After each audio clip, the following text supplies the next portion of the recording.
ഈശോയിൽ പ്രിയ സ്നേഹിതരെ, ഇന്ന് ഓശാന ഞായറാഴ്ച. ഈശോയുടെ ജെറുസലേമിലേക്കുള്ള രാജകീയ പ്രവേശനത്തെ അനുസ്മരിക്കുന്ന ദിവസം.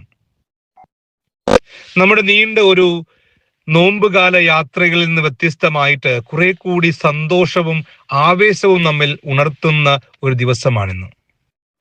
നമ്മൾ ദേവാലയത്തിന്റെ പുറത്ത് സൗകര്യപ്രദമായിട്ടുള്ള ഒരു സ്ഥലത്ത് സമ്മേളിക്കുകയും പ്രാർത്ഥനയോടെ കുരുത്തോലകൾ ആശീർവദിച്ച് ആ കുരുത്തോലകളും കയ്യിലേന്തിക്കൊണ്ട് നമ്മൾ ദേവാലയത്തിലേക്ക് പ്രദക്ഷിണമായിട്ട് പോകുമ്പോൾ ജനക്കൂട്ടത്തോട് ചേർന്ന് കർത്താവിന് ഓശാന പാടുവാൻ, ദാവീദിന്റെ പുത്രന് ഓശാന എന്ന് വിളിച്ചു പറയുവാനായിട്ട് നമുക്ക് വലിയ സന്തോഷവും ആവേശവുമാണ്. വർഷങ്ങൾക്ക് മുൻപ് ആദ്യത്തെ ഓശാന, ആ സമയത്തും ഈശോ ജെറുസലേമിലേക്ക് രാജകീയമായിട്ട് പ്രവേശിച്ചപ്പോൾ അവന് ഓശാന പാടാനെത്തിയ ജനത്തിനും ഇതുപോലെ ഒരുപക്ഷെ ഇതിലേക്കാൾ ഉപരിയായിട്ടുള്ള സന്തോഷവും ആവേശവും ഉണ്ടായിരുന്നു. അവര് സ്വന്തം വസ്ത്രങ്ങള് നിരത്തിൽ വിരിച്ചുകൊണ്ട് മരത്തിന്റെ ചില്ലകൾ വീശി അവർ ഉച്ചത്തിൽ പാടി, ഓശാന, ദാവീദിന്റെ പുത്രന് ഓശാന. ഓശാന എന്നാൽ ഞങ്ങളെ രക്ഷിക്കാൻ വരിക എന്നാണ് അർത്ഥം. ഈശോയുടെ ചുറ്റും കൂടി ഓശാന പാടിയ ജനത്തിന് ഈശോയെ കുറിച്ച് വലിയൊരു സങ്കല്പമുണ്ടായിരുന്നു. തങ്ങളെ റോമാ സാമ്രാജ്യത്തിന്റെ കീഴിൽ നിന്ന് രക്ഷിക്കുവാൻ വരുന്ന മാനുഷികമായ കരുത്തുള്ള, സൈനിക ബലമുള്ള, അധികാരമുള്ള ഒരു ലോകത്തിന്റെ രാജാവിനെയാണ് അവർ പ്രതീക്ഷിച്ചത്. എന്നാൽ പ്രിയമുള്ളവരെ, ഈ സങ്കല്പവും ഈ ഓശാന വിളിയും അധികം നീണ്ടു നിന്നില്ല.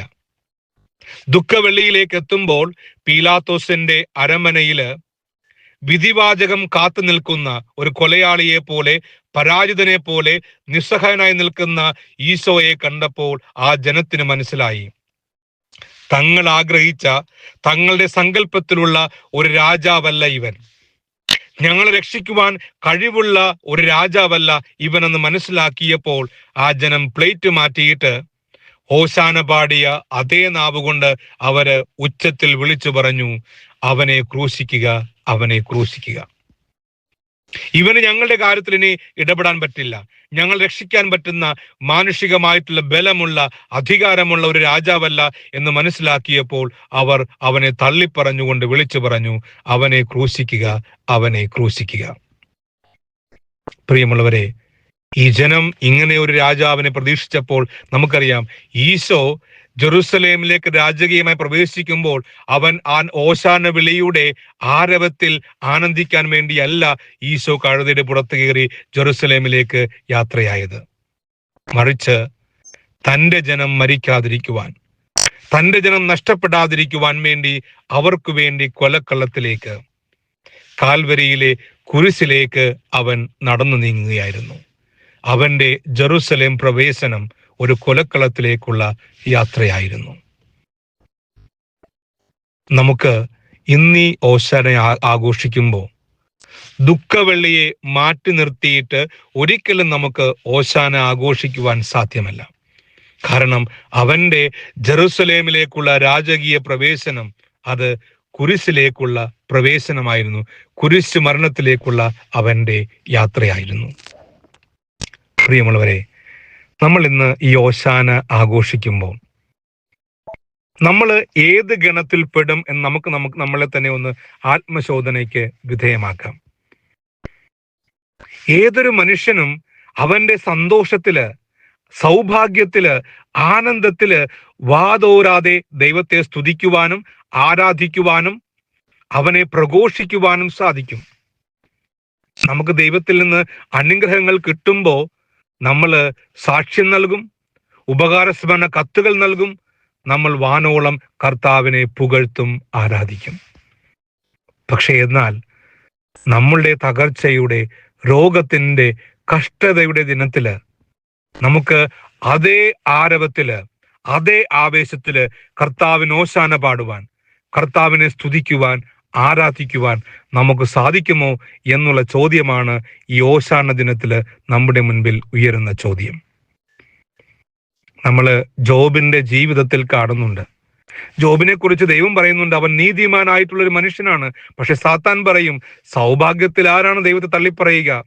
അവന്റെ അസ്ഥിയിലും മാംസത്തിലും കരങ്ങൾ വെക്കുക, അപ്പോൾ കാണാം അവൻ ദൈവത്തെ ഉപേക്ഷിക്കും. ശരീരത്തിൽ മുഴുവൻ ഇങ്ങനെ വ്രണങ്ങൾ ബാധിച്ചുകൊണ്ട് ഇരിക്കുന്ന സമയത്ത് ഭാര്യ വന്ന് പറയുന്നുണ്ട്, നിങ്ങൾ ഈ ദൈവത്തിൽ വിശ്വസിക്കുകയാണോ? ദൈവഭക്തി ഉപേക്ഷിച്ചിട്ട് മരിക്കുക എന്ന് പറയുമ്പോൾ പോലും ജോബ് പറയുന്നുണ്ട്, സൗഭാഗ്യങ്ങളും നന്മകളും ദൈവത്തിൽ നിന്ന് 2 കരങ്ങൾ നീട്ടി സ്വീകരിച്ചെങ്കിൽ അവനിൽ നിന്ന് കഷ്ടതകൾ സ്വീകരിക്കുവാനായിട്ട് എന്തുകൊണ്ട് നമ്മൾ വിസമ്മതിക്കുന്നു? പ്രിയമുള്ള സഹോദരരെ, ഈ ഓശാന ആഘോഷിക്കുമ്പോൾ നമുക്ക് നമ്മോട് തന്നെ ചോദിക്കാം, എൻ്റെ കഷ്ടതയുടെയും പ്രയാസങ്ങളുടെയും തകർച്ചകളുടെയും നേരത്ത് എനിക്ക് ഈശോയെ, എൻ്റെ സന്തോഷത്തിൽ ഈശോയെ സ്തുതിച്ചതുപോലെ ആരാധിച്ചതുപോലെ ആരാധിക്കുവാനായിട്ട് സ്തുതിക്കുവാനായിട്ട് എനിക്ക് സാധിക്കുന്നുണ്ടോ? ഇല്ലെങ്കിൽ ഇനിയും ഒത്തിരിയേറെ ഓശാനകൾ, ഒത്തിരിയേറെ ദുഃഖവിളിയും നോമ്പ് കാലഘട്ടവുമൊക്കെ നമുക്ക് സ്വീകരിക്കേണ്ടിയിരിക്കുന്നു, ഇനിയും നമ്മളെ രൂപാന്തരപ്പെടുത്തുവാൻ. ആകയാൽ ഈ ഓശാനയിൽ നമുക്ക് പ്രാർത്ഥിക്കാം, ദൈവമേ, എൻ്റെ ജീവിതത്തിന്റെ ഏതവസ്ഥയിലും കർത്താവിനെ ചേർത്ത് പിടിക്കുവാൻ, നിന്നെ ആരാധിക്കുവാൻ, സ്തുതിക്കുവാൻ, പ്രഘോഷിക്കുവാൻ എന്നെ കരുത്തുറ്റവനാക്കണമേ എന്ന് നമുക്ക് പ്രാർത്ഥിക്കാം. നമുക്ക് ചുറ്റുമുള്ള ജനം, നമ്മുടെ വ്യക്തി ജീവിതത്തിലാകട്ടെ ലോകത്തിലാകട്ടെ, നമ്മൾ ആഗ്രഹിക്കാത്ത, ലോകം ആഗ്രഹിക്കാത്ത രോഗങ്ങളോ മരണങ്ങളോ തകർച്ചകളോ ഉണ്ടാകുമ്പോൾ എന്തുകൊണ്ട് ദൈവം ഇത് അനുവദിക്കുന്നു? അങ്ങനെയുള്ളൊരു ദൈവത്തെ തള്ളിപ്പറയുവാനായിട്ടുള്ള പ്രേരണകൾ നമ്മുടെ ജീവിതത്തിൽ ഉണ്ടാകുമ്പോഴും അവന്റെ ക്രൂശോട് ചേർന്ന് നിൽക്കുവാൻ, ആ കുരിശിന്റെ സൗഭാഗ്യവും സന്തോഷവും ഒക്കെ സ്വീകരിച്ചുകൊണ്ട് അവനെ എല്ലാ സമയവും സന്തോഷത്തോടെ ആരാധിക്കുവാനും പ്രഘോഷിക്കുവാനുമായിട്ടുള്ള കൃപയ്ക്ക് വേണ്ടി പ്രാർത്ഥിക്കാം.